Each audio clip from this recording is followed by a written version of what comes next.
Hey everybody, we're going to be doing rotating tessellations for this week's art project. So to start off, you need to measure. You need to mark every 2 inches across the paper. For this example, I use an 8x10 piece of paper, and you need to repeat your measuring every 2 inches from the top to the middle to the bottom, making a mark every 2 inches on your ruler. Then you're going to rotate your paper and connect your 2-inch marks from the top all the way to the bottom to make one whole line. You're going to do that across every single line that you've made for each 2-inch section of your paper. You get a little confused, go ahead and back up the video and watch to see where those lines become present. Next, you're going to mark every 2 inches across the paper on the other side.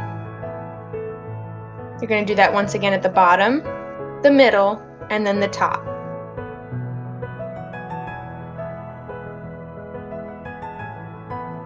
After that, connect your 2-inch marks from the top all the way to the bottom.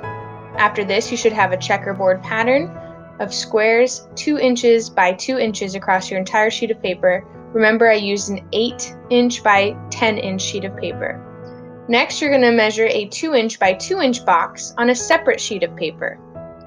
2 inches by 2 inches. You can see I measure twice to get my lines, draw my line across, and do that on either side until I have a 2-inch by 2-inch box. Next, you're going to draw a silhouette. Find something with an interesting silhouette, but with no thin details. A silhouette is just the outside of the shape, no details on the inside.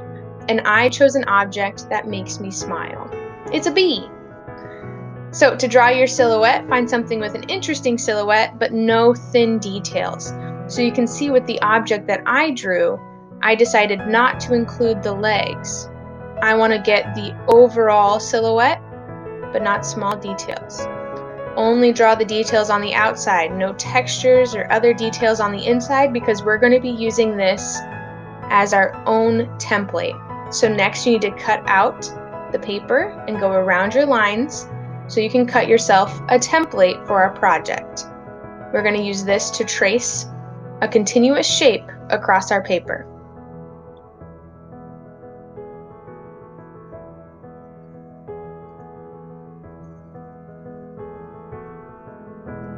You can see I'm working with precision even with my scissors, but never cutting your hand. Please be safe when you're using scissors. If you have an X-Acto knife, you can also use that.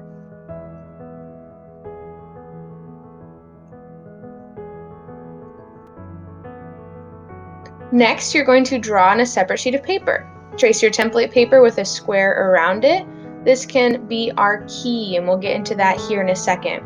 But I just drew a rough 2-inch by 2-inch square and then traced my template in that square. Label the top 1, 2, 3, and 4 around it clockwise. This is your key. Your object's top will rotate to the number depending on the square. So you're going to see this object rotates clockwise. Label your paper lightly. 1 at the top left, 2, 3, and 4 on the left side of your paper as it goes down. We want 1, 2, 3, and 4 on the left side going down. This is very important. So for our first object tracing, you're going to trace your silhouette in the 1 position. So the top of your drawing should be facing the 1. And if you get confused, look at that key that you made. That's also extremely important to keep beside you handy.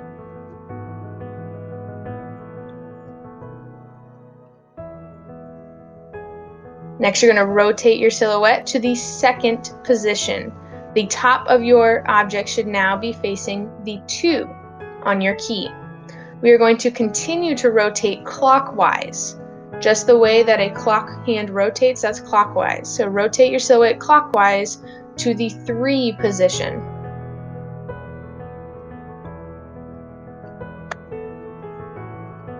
Then you're going to rotate again, so the top is in the 4 position. You're going to do this for the entire row. You can see I'm already back up at the 1 position. Next is the very, very important part. This is what makes our drawing interesting. Important rotation. Each new row should begin differently. Row 2 starts in the 2 position. So rather than starting in the 1 position like we did for the first row, this is why I had you lightly label. Continue to rotate clockwise and pay attention to your key. So the first row starts in the 1 position, second row starts in the 2nd position, third row in the 3rd position, 4th row in the 4th position. This is how we get our template to look interesting and not just repeat the entire way. It differentiates across the page. You should have a tracing in every single box.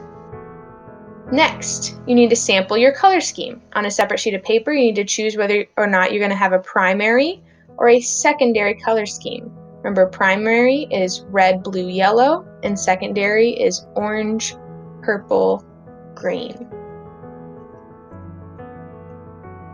Go ahead and fill those in to test them out. I had already sampled this beforehand, so I decided I was going to use a primary color scheme. So this is what I want my boxes to look like using those 3 colors. I could have chose to have a blue bee, a red bee, but I chose to have the yellow bee and then differentiate the colors on the outside. Next, you're going to apply your color scheme across the entire page. I use markers. You can use whatever material you have to make color, whether that would be colored pencils, markers, crayons, or even those homemade watercolors that we used 2 weeks ago, you can use again in this project. Just as a reminder, I'm using an 8 by 10 sheet of paper. If you have a sheet larger than that, just cut it down. Once you've completed the color, trace 4 of your templates on a separate sheet of paper, so 4 carbon copies of that on a separate sheet. Once you have those copies, add line work and shapes and make a unique mark for each of your design positions. This is how we are going to make our designs even more interesting across the page with different lines and shapes. So all the 1 positions will look the same. Use any black material you have to make these marks. This could be a black pen, Sharpie, or a fine point. So, as I was saying earlier, all the 1 positions will look the same, all the 2 positions will look the same, 3 and 4, but overall, they will look different because there's going to be such a large variety going on in our composition. This is also focusing on a principle of design called repetition.